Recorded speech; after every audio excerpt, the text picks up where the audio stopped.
നമസ്കാരം. മഹാഭാരതത്തിന്റെ അടുത്ത എപ്പിസോഡിലേക്ക് ഏവർക്കും സ്വാഗതം. എല്ലാവരും ലൈക്ക് ചെയ്യണം, ഷെയർ ചെയ്യണം, സബ്സ്ക്രൈബ് ചെയ്യണം. ധാരാളം സൈന്യങ്ങളെ കൊന്നൊടുക്കിയതിന് ശേഷം മുന്നേറിക്കൊണ്ടിരുന്ന സാത്യകി പിന്നെയും ശക്തമായ പല എതിർപ്പുകളും നേരിടേണ്ടി വന്നു. ത്രികർത്തന്മാരും കലിംഗന്മാരും അദ്ദേഹത്തിന്റെ മുന്നേറ്റം തടയാൻ ശ്രമിച്ചു. എന്നാൽ അവരെയെല്ലാം സാത്യകി കൊല്ലുകയോ തോൽപ്പിച്ചോടിക്കുകയോ ചെയ്തു. ദുശാസനൻ അനേക സൈന്യങ്ങളുമായി വന്ന് സാത്യകിയോട് എതിർക്കുകയും തോറ്റുമടങ്ങുകയും ചെയ്തു. സാത്യകി കൃഷ്ണാർജുനന്മാരുടെ ഏകദേശം അടുത്തെത്തി. അപ്പോൾ ശക്തനും വില്ലാളി വീരനുമായ ഭൂരിശ്രവസ് വന്ന് സാത്യകിയെ തടഞ്ഞു. പല വീരവാദങ്ങളും പറഞ്ഞുകൊണ്ടാണ് ഭൂരിശ്രവസ് സാത്യകിയോട് ഏറ്റുമുട്ടിയത്. രണ്ടുപേരും തമ്മിൽ ഭയങ്കര യുദ്ധം നടത്തി. രണ്ടുപേരുടെ ശരീരത്തിൽ നിന്ന് ശരം കൊണ്ട് തറച്ച് ചോര ഒലിക്കാൻ തുടങ്ങി. അതോടുകൂടി രണ്ടുപേരും ക്രോധത്തിന്റെ ഉച്ചകോടിയിലെത്തി. രണ്ടുപേരുടെ തേരുകളും കുതിരകളും സൂതന്മാരും മരിച്ചു. ഉടനെ രണ്ടുപേരും വാളും പരിചയം എടുത്ത് ദ്വന്ദ്വയുദ്ധം തുടങ്ങി. അങ്ങനെ ഇരിക്കെ രണ്ടുപേരുടെ പരിചയം മുറിഞ്ഞു. പരിച മുറിഞ്ഞു കഴിഞ്ഞപ്പോൾ വാള് ഉറയിലിട്ടിട്ട് രണ്ടുപേരും ദ്വന്ദ്വയുദ്ധമായി തുടങ്ങി. പിടിച്ചും വലിച്ചും എറിഞ്ഞും മറിഞ്ഞും ചാടിയും വീണും ഉരുണ്ടും നടത്തിയ മുഷ്ടിയുദ്ധം ഭയങ്കരമായിരുന്നു. കുറച്ചു സമയം കഴിഞ്ഞപ്പോൾ തളർന്ന അവശനായ സാത്യകി ഭൂരിശ്രവസിന്റെ പിടിയിൽ അകപ്പെട്ടു. അദ്ദേഹത്തിന് കുതറി വിട്ടുപോകാൻ വയ്യാത്ത നിലയിലായി. ആ സമയം സാത്യകി ബോധം കെടുകയും ഭൂമിയിൽ വീഴുകയും ചെയ്തു. ഭൂരിശ്രവസ് സാത്യകിയുടെ നെഞ്ചിൽ ചവിട്ടി പിടിച്ച് ഇടത് കൈകൊണ്ട് സാത്യകിയുടെ മുടിക്ക് ചുറ്റിപ്പിടിച്ച് വലം കൈകൊണ്ട് വാളെടുത്ത് സാത്യകിയുടെ കഴുത്ത് വെട്ടാൻ ഓങ്ങി. ഭഗവാൻ കൃഷ്ണൻ പെട്ടെന്ന് ആ രംഗം അർജുനന് കാണിച്ചു കൊടുത്തു. സാത്യകിയെ രക്ഷിക്കണമെന്നല്ലാതെ മറ്റൊന്നും അർജുനൻ ആലോചിച്ചില്ല. മൂർച്ചയുള്ള ഒരു കത്തി അമ്പ് ഗാന്ധീവത്തിൽ നിന്ന് പുറപ്പെട്ടു. അത് ഭൂരിശ്രവസിന്റെ വാൾ പിടിച്ചിരുന്ന വലതു കൈ മുറിച്ചു വീഴ്ത്തി. രണ്ടുപേർ മാത്രം ചെയ്യുന്ന യുദ്ധമാണ് ദ്വന്ദ്വയുദ്ധം. അതിൽ ഒരുത്തന്റെ ഭാഗം ചേർന്ന മൂന്നാമതൊരാൾ എന്തെങ്കിലും പ്രവർത്തിക്കുന്നത് അധർമ്മമായി കരുതിയിരുന്നു. തന്റെ കൈ മുറിച്ച അർജുനാണെന്ന് മനസ്സിലാക്കിയ ഭൂരിശ്രവസ് അർജുനോട് ചോദിച്ചു, അർജുന, ദ്വന്ദ്വയുദ്ധം നടക്കുന്ന സമയത്ത് പിന്നിൽ നിന്ന് ഒളിയം പെയ്യുന്നത് ഒരു യോദ്ധാവിന് യോജിച്ച പ്രവൃത്തിയല്ല. കുരുവംശത്തിൽ പിറന്ന നിനക്ക് എങ്ങനെ ഇത്ര നീചമായി പ്രവർത്തിക്കാൻ കഴിയും? ധർമ്മത്തിന്റെ അവതാരമെന്ന് പ്രസിദ്ധനായ യുധിഷ്ഠിരന്റെ അനുജനല്ലേ നീ? ധർമ്മപുത്രരോട് നീ എന്തു പറയും? തീർച്ചയായും നീ നിന്റെ സ്വന്തം അഭിപ്രായത്തിൽ ചെയ്തതായിരിക്കില്ല. അധമനായ കൃഷ്ണന്റെ ഉപദേശപ്രകാരം നീ ചെയ്തതായിരിക്കും. ഉത്തമന്മാർ ഇപ്രകാരം ചെയ്യുകയില്ല. അർജുനൻ പറഞ്ഞു, നീ പറയുന്നതൊക്കെ അർത്ഥമില്ലാത്ത ജൽപ്പനങ്ങളാണ്. ബോധമില്ലാത്ത നിലയിൽ കിടന്ന സാത്യകിയുടെ നെഞ്ചിൽ ചവിട്ടിപ്പിടിച്ച് കഴുത്തറുക്കാൻ ശ്രമിച്ച നിന്റെ പ്രവൃത്തി അധർമ്മമായിരുന്നില്ലേ? ആ നിലയ്ക്ക് എന്റെ ഉത്തമ സ്നേഹിതനെ രക്ഷിച്ചതിൽ എന്ത് അധർമ്മമാണുള്ളത്? ഇന്നലെ ആയുധമെല്ലാം നഷ്ടപ്പെട്ട പിഞ്ചു ബാലനായ അഭിമന്യുവിനെ മഹാരഥന്മാരെല്ലാം കൂടി കൊല്ലാൻ ശ്രമിച്ചപ്പോൾ അതിലെ പ്രോത്സാഹിപ്പിച്ചവനല്ലേ നീ? അഭിമന്യു മരിച്ചപ്പോൾ നീ ആഹ്ലാദിച്ചില്ലേ? അത് ധർമ്മമായിരുന്നോ? അതുകൊണ്ട് ധർമ്മത്തെ പറ്റി പറയാൻ നീ അർഹനല്ല. അർജുനന്റെ മറുപടി കേട്ടപ്പോൾ ഭൂരിശ്രവസ് ചിന്താധീനനായി. അവശനായ അദ്ദേഹം ഇടത് കൈ കൊണ്ട് ശരങ്ങൾ നിരത്തി ശയ്യ ഉണ്ടാക്കി. അതിന്മേൽ ദർഭപുല്ല് വിരിച്ച് പ്രായോപവേശം ചെയ്തു. നിരാഹാര വ്രതം കൊണ്ട് ജീവിതം അവസാനിപ്പിച്ച് സ്വർഗം പ്രാപിക്കുകയാണ് പ്രായോപവേശത്തിന്റെ ലക്ഷ്യം. അതിനൊരുങ്ങിയ ഭൂരിശ്രവസിനോട് എല്ലാവർക്കും അനുകമ്പയും അർജുനനോട് പാരുഷ്യവും തോന്നി.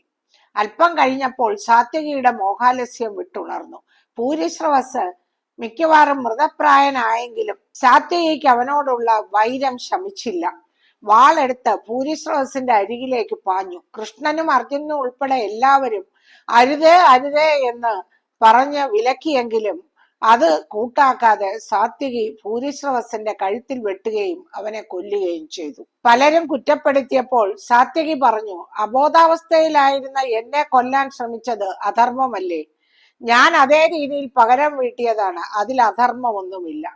പകയും പാരുഷ്യവും അതിന്റെ പാരമ്യതയിൽ എത്തുമ്പോൾ ധർമാധർമ്മങ്ങളെ വിവേചിച്ചറിയാനുള്ള ശക്തി മനുഷ്യന് നഷ്ടപ്പെടുന്നു. അവൻ വികാരത്തിനടിമയായി പക വീട്ടുന്നു. ഭൂരിശ്രവസിന്റെ വധം ഈ മനുഷ്യ സ്വഭാവത്തെ സ്പഷ്ടമായി പ്രകടിപ്പിക്കുന്ന ഒരു നിദർശനമായിരുന്നു. അതായത് പകയും പാരുഷ്യവും കൂടിക്കഴിയുമ്പോൾ എന്തും ചെയ്തു കളഞ്ഞ് അവരെ നശിപ്പിക്കാനുള്ള ഒരു പ്രവണത മനുഷ്യനിൽ കുടികൊണ്ടിരിക്കുന്നു. അത് പല സന്ദർഭങ്ങളിലും മനുഷ്യൻ പ്രകടിപ്പിക്കുകയും ചെയ്യുന്നു. നമ്മൾ തന്നെ സാധാരണഗതിയിൽ കാണുന്നതാണ്. മദ്യപിക്കുകയും മയക്കുമരുന്ന് അതൊക്കെ കഴിക്കുകയും ചെയ്യുന്ന ഒരു ഭർത്താവിന് ഭാര്യയോടുള്ള ദേഷ്യം അത് വലിയ പകയായി മാറി അവളെ വെട്ടിക്കൊല്ലുന്നു. അതുപോലെ സ്വത്ത് കിട്ടാത്തതിന് അച്ഛനമ്മമാരെ ഉപദ്രവിക്കുന്നു, അവരെ കൊല്ലുന്നു. അങ്ങനെ പല പല കാര്യങ്ങളും നമ്മൾ ദിവസം പ്രതി കേട്ടുകൊണ്ടിരിക്കുന്നു. സൂര്യാസ്തമനത്തിന് ഇനി അധിക സമയമില്ല. കഴിയുന്നതും വേഗം ജയദ്രഥനെ വധിച്ചില്ലെങ്കിൽ തന്റെ പ്രതിജ്ഞ പാലിക്കാൻ കഴിയാതെ വരും. സ്വന്തം ജീവൻ വെടിയേണ്ടി വരും. ഇതോർത്ത് അർജുനൻ ഭഗവാൻ കൃഷ്ണനോട് ജയദ്രഥന്റെ മുന്നിലേക്ക് രഥം നയിക്കാൻ പറഞ്ഞു. ഭഗവാൻ അപ്പോൾ അപ്രകാരം ചെയ്തു. അപ്പോഴേക്കും ദുര്യോധനൻ, ദുശാസനൻ, കൃപർ, കർണൻ, അശ്വത്ഥാമാവ്, ശല്യർ, വൃഷസേനൻ തുടങ്ങി അനേകം മഹാരഥന്മാർ ജയദ്രഥന് ചുറ്റും പ്രബലമായ രക്ഷാവലയം സൃഷ്ടിച്ചു. രക്ഷാവലയത്തെ ഭേദിക്കാൻ അർജുനൻ കിണഞ്ഞു പരിശ്രമിച്ചു.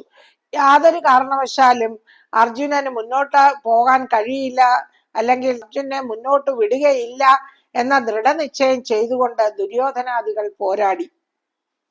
ഈ സമയം കൃഷ്ണൻ അർജുനനോട് പറഞ്ഞു, അർജുന, നിനക്ക് യുദ്ധം ചെയ്ത കൗരവരെ തോൽപ്പിച്ച് ജയദ്രഥനെ കൊല്ലാൻ കഴിയും. പക്ഷേ അതിന് സമയമെടുക്കും. എന്നാൽ സൂര്യൻ അസ്തമിക്കാൻ പോവുകയാണ്. അതിനു മുൻപായി ജയദ്രഥനെ കൊല്ലണമെങ്കിൽ മറ്റെന്തെങ്കിലും ഉപായം കണ്ടുപിടിക്കണം. അതിന് ഞാനൊരു വിദ്യ ചെയ്യാൻ പോവുകയാണ്. അന്ധകാരം കൊണ്ട് ആദിത്യനെ മറയ്ക്കാം. അപ്പോൾ ആദിത്യൻ അസ്തമിച്ചു എന്ന് കരുതി ജയദ്രഥൻ പുറത്തു വരും. ആ തക്കം നോക്കി നീ അവന്റെ തല അറുക്കണം. എന്നാൽ മറ്റൊരു കാര്യം കൂടി നീ ശ്രദ്ധിക്കണം. അവന്റെ തല നിലത്തു വീഴാൻ പാടില്ല. അവന്റെ തല നിലത്തിടുന്നവന്റെ തല പൊട്ടിത്തെറിക്കുമെന്ന് ഒരു വരബലം അവനുണ്ട്. അതിന്റെ കഥ കൂടി നിന്നോട് പറയാം. ജയദ്രഥൻ വൃദ്ധക്ഷത്രൻ എന്ന സിന്ധു രാജാവിന്റെ കൊതിച്ചുണ്ടായ മകനാണ്. അവന്റെ ജനന സമയത്ത് അവൻ ചിരകാലം യശസ്വി ആയി രാജ്യം ഭരിക്കുമെന്നും അന്ത്യത്തിൽ പോർക്കളത്തിൽ വെച്ച് തല വീഴ്ത്തപ്പെട്ടു എന്നും അശരീരി ഉണ്ടായി. ഉടനെ വൃക്ഷക്ഷത്രൻ പരമശിവനെ തപസ് ചെയ്ത് പ്രത്യക്ഷപ്പെടുത്തി. ജയദ്രഥന്റെ തല താഴെ വീഴ്ത്തുന്നവന്റെ തല പൊട്ടിത്തെറിക്കണമെന്നുള്ള വരം അദ്ദേഹം പരമശിവനിൽ നിന്ന് സമ്പാദിച്ചു. ജയദ്രഥൻ പ്രായമായപ്പോൾ അവനെ രാജ്യഭാരം ഏൽപ്പിച്ച് വൃക്ഷക്ഷത്രൻ വാനപ്രസ്ഥം സ്വീകരിച്ചു. അദ്ദേഹം ഇവിടെ അടുത്ത് സെമന്ത പഞ്ചക തീർത്ഥത്തിന്റെ അപ്പുറത്തുള്ള കാട്ടിൽ താമസിക്കുന്നുണ്ട്. ജയദ്രഥന്റെ തല അറുത്ത് അച്ഛന്റെ മടിയിൽ വീഴ്ത്തണം. അതോടെ അയാളുടെ കഥ കഴിയും. ഫൽഗുന, അമ്പും വില്ലും കൊണ്ട് എന്തഭ്യാസവും കാണിക്കാൻ കെൽപ്പുള്ള നിനക്ക് അസാധ്യമായിട്ടുള്ളത് എന്താണ്? വേണ്ടതുപോലെ ചെയ്യുക. അർജുനൻ ജയദ്രഥനെ കൊല്ലാൻ തയ്യാറെടുത്തു. അവൻ കൗരവരുടെ നേർക്ക് ഇടതടവില്ലാതെ അസ്ത്രപ്രയോഗം നടത്തിക്കൊണ്ടിരുന്നു. ഭഗവാൻ മായാപ്രയോഗം കൊണ്ട് എങ്ങും അന്ധകാരം പരത്തി. ആദിത്യബിംബം മറയ്ക്കപ്പെട്ടു. എല്ലാവരും പടിഞ്ഞാറോട്ട് നോക്കി. ആദിത്യനെ കാണാനില്ല. ചുറ്റും അന്ധകാരം പടർന്നു കഴിഞ്ഞിരുന്നു. കൗരവർ ആർത്തു വിളിച്ചു. സൂര്യൻ അസ്തമിച്ചു. അർജുനൻ പരാജയപ്പെട്ടിരിക്കുന്നു. അസ്തമയത്തിനു മുമ്പ് അവന് ജയദ്രഥനെ കൊല്ലാൻ കഴിഞ്ഞില്ല. ഇനിയും പ്രതിജ്ഞ അനുസരിച്ച് അവൻ ആത്മാഹുതി ചെയ്യണം. കൗരവ പ്രമാണിമാർ ഒരേ ശബ്ദത്തിൽ വിളിച്ചു പറഞ്ഞു. ഇത് കേട്ടപ്പോൾ ജയദ്രഥന് സമാധാനമായി. ആദിത്യൻ അസ്തമിച്ചു കഴിഞ്ഞ നിലയ്ക്ക് ഇനിയും താൻ വധിക്കപ്പെടുകയില്ലെന്ന് അവൻ വിശ്വസിച്ചു. അവൻ സംരക്ഷണ വലയത്തിന്റെ പുറത്തേക്ക് വന്നു. അർജുനൻ ദിവ്യമായ ഇന്ദ്രാസ്ത്രം കയ്യിലെടുത്തു.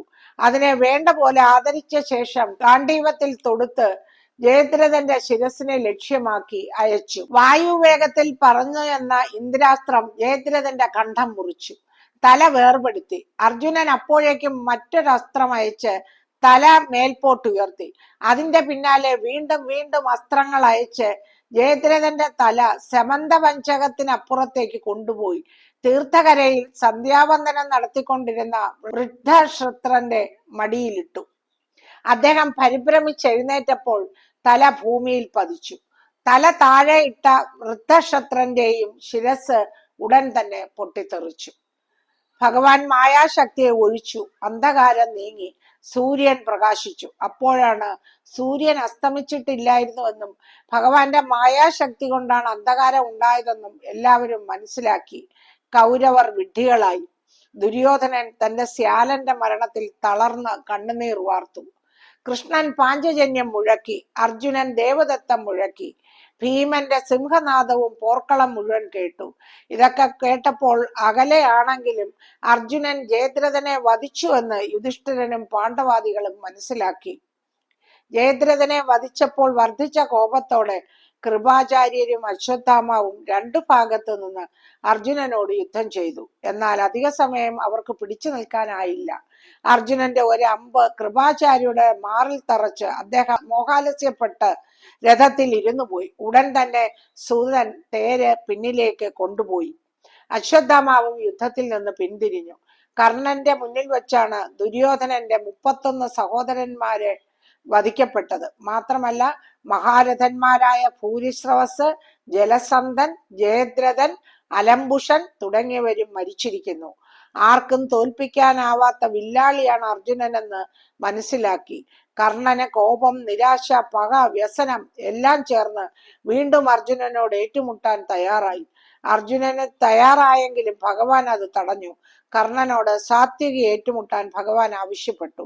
അവസാനം സാത്യകി കർണനെ പരാജയപ്പെടുത്തി. വില്ലും തേരും കുതിരകളും നശിച്ച കർണൻ പോർക്കളത്തിൽ നിന്ന് പലായനം ചെയ്തു. ഇതെല്ലാം കണ്ട് അസ്വസ്ഥനായി ദുര്യോധനൻ ദ്രോണാചാര്യരുടെ അടുത്തെത്തി. കൗരവർക്കാണ് ഏറ്റവും കൂടുതൽ മഹാരഥന്മാരുടെ മരണം ഉണ്ടായത്.